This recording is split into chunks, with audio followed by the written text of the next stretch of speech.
If we're going to build our passive hydroponic system, we want to make sure that we have all of our seeds gathered. If you have the rock wool or you have the foam blocks, you can start your seeds. We can put them in a small tray and add those blocks to it and have them kind of getting started, moistened and ready to go. And then you transplant that into your active system.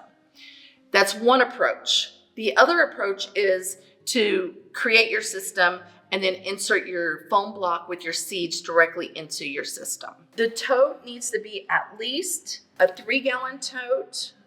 It would be better if it was even a larger amount, if you're going to have a larger pot that you're planning on growing maybe a tomato.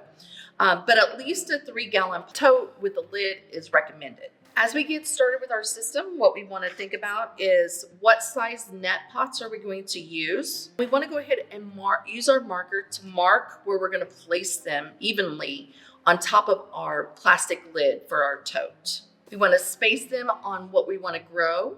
We can space them closer together if it's a lettuce or an herb. If we're wanting to do a pepper or a tomato in this system, we're going to need to have them spaced further apart. To build the system, you want to evenly space those net pots. And then what we're going to do is we're going to use a drill bit and a drill, and we're going to go ahead and drill those holes in the lid. Now, you're going to use the box cutter to trim around any excess plastic that might be on the lid itself. When you're moving your pots in and out, you don't want anything that might poke someone as they're harvesting. So make sure you've trimmed that all off and it's a nice clean edge to it. We also want to make sure that our holes are not bigger than our net pot. We want them slightly smaller. If it is completely the same size as our net pot, it will fall directly in. And so that's not going to catch. They have a small lip on the pot and it's going to catch on that top. And so we want to make sure that it's not too large of a hole that it falls through. We want to make sure that we have a hole that is for the air pump and the tubing to come out of. This is also another good source to be able to pour additional water into that if we need to raise the water level. We can take and attach our tubing to our air pump and attach our tubing to our air stone and place that on the bottom of our container. Once that is complete, we now can put the lid securely back on. And we want to make sure that we have this securely placed. We don't want to move it multiple times because it might knock the tubing off, or it might need to be away from a light source or a direct vent blowing down on the plants itself. Either way, make sure that you have your media inside of your net pots, and then you can place the rock wool or the foam that contains the seed inside that net pot. We want the bottom of our containers to have access to the water level inside the tub itself, so it's actually submerged into our water level, and that way the solution can wick up. So we need to have this pretty well stationary at this time. It needs to either be on a small tabletop. It needs to be either on the floor if that's where you want to have it. It could be in the south-facing window.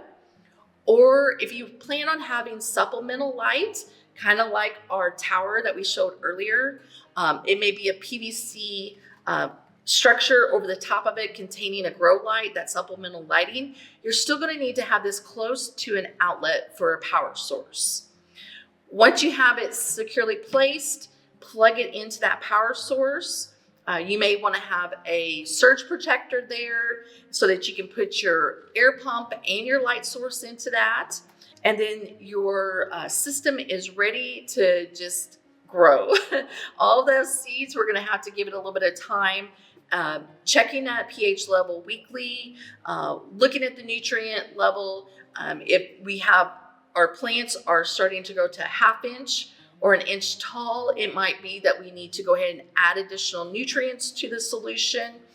But if we see in 2 to 3 weeks that we're having a large algae bloom that's going on, if we see that it's murky or there's a lot of green sediment inside our system, this might be where we want to actually change out some of that water, add some fresh water to it and change out that solution, give it some fresh water, and kind of get that system going. If you have more questions about setting up your system, what should I be working with? What are these media types?